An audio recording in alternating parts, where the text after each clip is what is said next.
అందరికీ నమస్తే. Welcome to Tiana's kitchen Telugu. ఈరోజు రెసిపీ మెంతికూర పప్పు తయారు చేసే విధానం. మెంతికూర పప్పు తయారు చేసుకోవడానికి ముందుగా మనం మెంతికూర అంతా కూడా ఆకులు కాదండి, ముందు కాడలతో కూడా మనం అంతా కూడా రూడి వీటిని చిన్న చిన్న పీసెస్గా కట్ చేసుకోవాలి. ఇక్కడ నేను 1 కప్పు కందిపప్పుకి 2 కట్టలు మెంతికూర తీసుకున్నాను. అలాగే 1 టమాటా, 1 ఆనియన్, ఒక 6 లేక 7 పచ్చిమిర్చి. మెంతికూర పప్పులో పచ్చిమిర్చి ఎక్కువ తీసుకోండి, చాలా బాగుంటుంది. అలాగే కొద్దిగా చింతపండు. ఈ విధంగా మెంతికూర అంతా కూడా చిన్న చిన్న పీసెస్గా కట్ చేసుకోవాలి. అందులో 1 టేబుల్ స్పూన్ ఆయిల్ వేస్తున్నాను. మెంతికూర ఆకులన్నీ దీంట్లో వేసేస్తున్నాను. ఇక్కడ మీడియం ఫ్లేమ్లో పెట్టుకొని దీనిలో పచ్చి స్మెల్ పోయేంత వరకు కూడా వేయించుకోవాలి. ఇక్కడ నేను కందిపప్పు ఈ కప్పుతో తీసుకున్నానండి. 1 కప్ అనేది కందిపప్పు తీసుకొని ఇక్కడ 3 టైమ్స్ 4 టైమ్స్ వరకు కూడా బాగా క్లీన్ చేసేసుకొని ఉల్లిపాయ ముక్కలు, 6 లేక 7 పచ్చిమిర్చిగా చింతపండు, 1 టమాటా. మనం ముందుగా వేయించుకున్న ఈ మెంతికూర అంతా కూడా దీంట్లో వేసేసుకోవాలి. ఇప్పుడు కందిపప్పు మనం ఏ కప్పుతో అయితే తీసుకున్నామో సేమ్ కప్పుతోనే 3 కప్స్ అనేది వాటర్ యాడ్ చేస్తున్నాను. 3 కప్స్ వాటర్ అది బాగా కలుపుకుందాము. లేక 5 విజిల్స్ వచ్చే వరకు కూడా కుక్ చేసుకోవాలండి. అయిపోయింది. ఇప్పుడు ఓపెన్ చేద్దాం. ఉన్నది కాబట్టి కొద్దిగా వాటర్ యాడ్ చేసేసుకుందాం.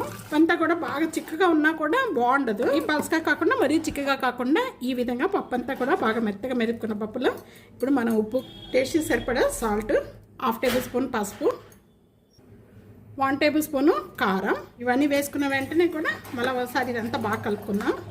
పప్పు తాలింపు పెట్టుకోవడానికి ముందుగా ఇక్కడ ప్యాన్లో 1 టేబుల్ స్పూను నెయ్యి వేస్తున్నాను. వెంటనే ఇక్కడ 1 టేబుల్ స్పూను ఆయిల్, అంటే ఒక 6 లేక 7 కచ్చిపిచ్చిగా నూనె, వెల్లుల్లిపాయ రెబ్బలు ఉండగానే ఒక 2 లేక 3 ఎండుమిర్చి.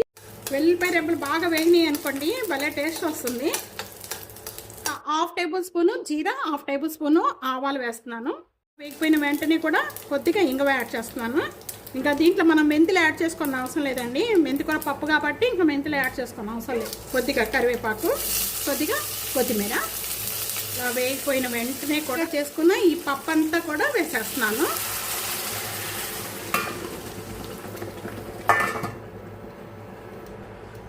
తాలింపు వేసిన వెంటనే కూడా మూత పెట్టేద్దామండి. మూత పెట్టేసేసుకొని ఇప్పుడు స్టవ్ అనేది బంద్ చేస్తున్నాను. ఇప్పుడు ఓపెన్ చేద్దాం. దీంట్లో వేసేస్తున్నాను. మంచి స్మెల్ వచ్చేస్తుందండి, చాలా బాగుంటుంది టేస్ట్. ఇలా చేసుకోండి మెంతికూర పప్పు. ఉంచుకొని తీసుకోవడం వల్ల పచ్చి స్మెల్ ఉండదండి.